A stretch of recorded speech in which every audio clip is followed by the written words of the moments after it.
Ustadz, saya pernah dengar hadis kan umat Islam di akhir zaman teh terbagi dari 70 golongan atau 72 golongan dan ada salah satu golongan yang selamat. Tah semua golongan itu teh pada mengaku paling selamat gitu terhadap mengacu kepada hadis itu gitu. Tah cara pandang kita memandang hal itu teh gimana gitu? Oh iya betul, hadis itu tuh betul. Dan kita tuh harus mengimani hadis yang sahih. Jadi kaum muslimin akan pecah menjadi 73 golongan. Hanya satu yang masuk surga, yang lain masuk neraka. Yang masuk surga tuh yang mana? Al-jamaah. Yaitu apa? Yang hidup dalam jamaah. Artinya apa? Bukan NU, bukan Persis, bukan Muhammadiyah, bukan Wahabi, bukan Salafi, bukan Hizbut Tahrir, bukan LDI, bukan. Yang mana? Al-jamaah. Yang hidup dalam jamaah, yang tidak ngejelekin orang lain, yang kesana hayu kesini hayu, yang penting mah kita hidup dalam kesatuan jamaah. Gitu. Jadi yang mereka tuh berbeda pendapat tapi hidup dalam jamaah. Ya itu kan kata Nabi itu al-jamaah. Atau dalam hadis yang lainnya, yang mengikuti sunnahku. Ya sunnahku teh naon? Yang tidak berpecah belah. Jadi kalau misalkan kita hidup dalam yang benar adalah NU, yang benar adalah Muhammadiyah, tidak. NU dan Muhammadiyah itu adalah buatan manusia. Wahabi itu buatan manusia, LDI itu buatan manusia. Semua kelompok-kelompok itu tuh buatan manusia. Jadi ada benernya, ada salahnya. Kita ngikutin pada kelompok itu tuh boleh nggak? Boleh. Tapi hanya sebatas untuk bekerja sama satu sama lain agar bisa amar ma'ruf nahi mungkar, bukan berarti untuk menjelekkan kelompok yang lain. Nah, jadi al-jamaah itu siapa? Yaitu tadi, kebanyakan mayoritas kita insya Allah akan masuk surga. Yang tidak selamat itu yang bikin kelompok, kemudian menganggap kelompok inilah yang benar, yang lain salah semua. Tak itu. Jadi ibu mau NU boleh nggak? Boleh, sok aja. Asal jangan menganggap Muhammadiyah itu sesat. Mau ikut PKS pengajian holakoh boleh nggak? Boleh. Tapi ketika holakoh itu ngomong hati-hati ya, kalau ke NU nanti sesat. Nah, jangan sampai yang kayak gitu. Sesimpel satu yang selamat adalah al-jamaah. Kata Nabi teh ya, kalau diriwayatkannya sama Muawiyah, kalau diriwayatkannya sama Ibnu Abbas, yang mengikuti sunnahku, yang sesuai dengan Quran yang sunnah, ya ikut aja Quran dan sunnah, udah gampang ikuti Quran dan sunnah mah. Sok. Yang sulit itu apa? Ngikutin penafsiran orang. Itu yang sulit mah. Coba misalkan kita baca ya, celaka bagi orang yang sholat, yaitu orang yang bla bla bla bla bla. Gampang kan? Gampang. Orang yang mendustakan agama adalah orang yang sholat tapi fakir miskin, anak yatim diabaikan. Nah, gampang mengikuti itu mah.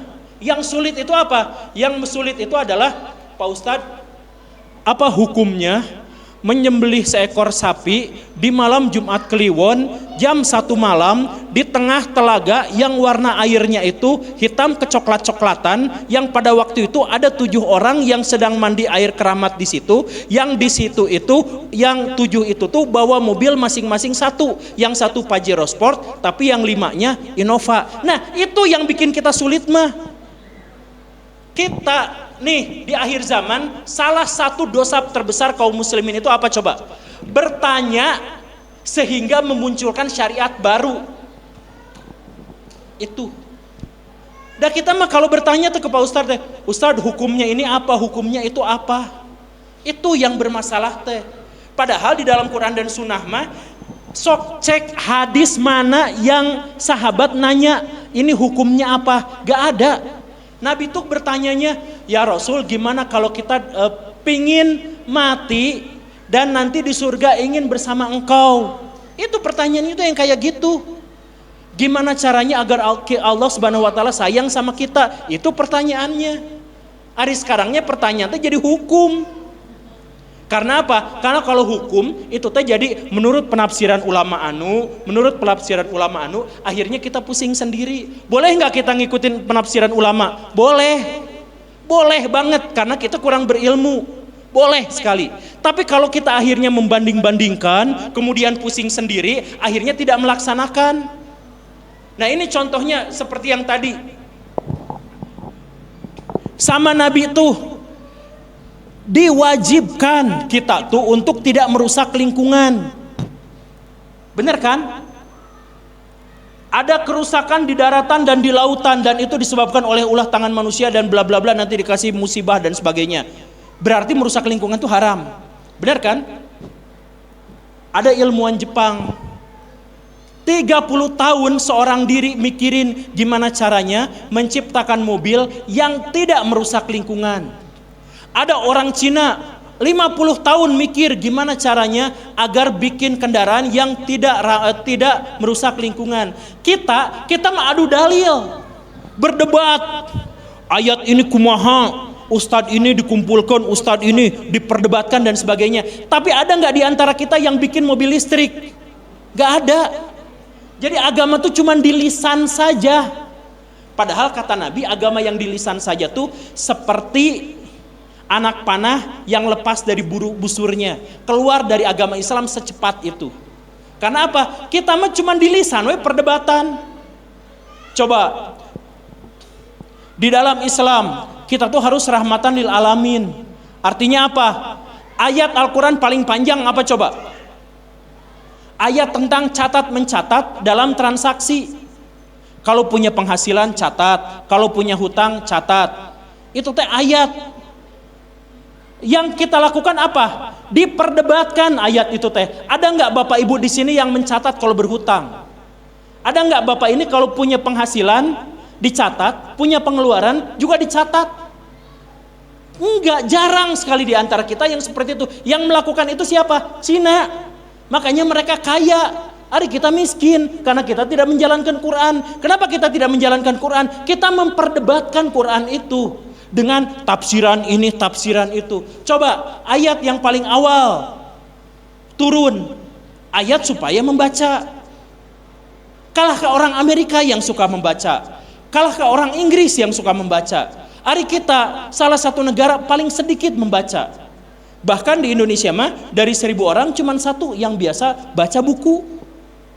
Kan kita yang diperintahkan, kenapa mereka yang melaksanakan? Oh karena kita mah bacaan Iqra teh itu diperdebatkan sama 1000 ulama, dan mereka tuh menganggap sesat satu sama lain. Tapi yang melaksanakannya siapa? Gak ada. Yang melaksanakannya orang sana. Nah itulah masalah dari kita. Kita mah senang pecah belah, kita mah senang berdebat, ari menjalankannya tidak. Makanya kata Allah Subhanahu wa taala, kata hadis itu kan, dari 73 golongan yang selamat itu siapa? Al-jamaah, yang mengikuti Quran Sunnah, yang berjamaah di situ, mengikuti Quran Sunnah. Tapi kita memang tidak mengikuti Quran Sunnah. Coba di sini ada nggak bapak ibu, Pak RT, ada nggak yang punya data berapa banyak di sini fakir miskin, anak yatim? Kalau sudah ada datanya, berapa banyak di antara kita yang ngasih beasiswa untuk mereka? Nah itu yang harus kita laksanakan, bukan berdebat. Di dalam ayat Al-Quran itu tuh terkandung makna yang sebenarnya adalah yang nggak usah yang kayak gitu. Yang penting melaksanakan begitu. Karena kalau kita cuma berdebat, ya itu kebiasaan kita. Kebiasaan kita dalam Al-Quran itu apa? 1, menghafal. Setelah menghafal apa? Menafsirkan.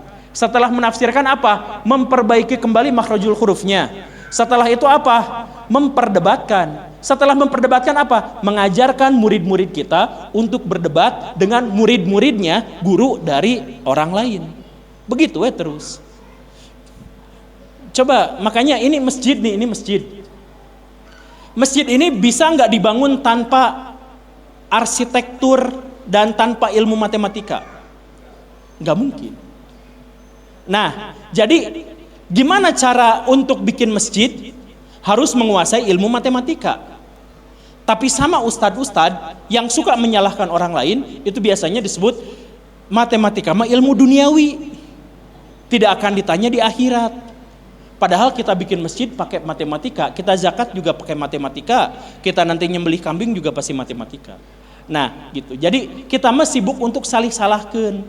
Jangan belajar ilmu itu, ilmu itu mah nanti di akhirat tidak akan ditanya. Nah kayak gitu kan, silih salahkeun weh kayak gitu.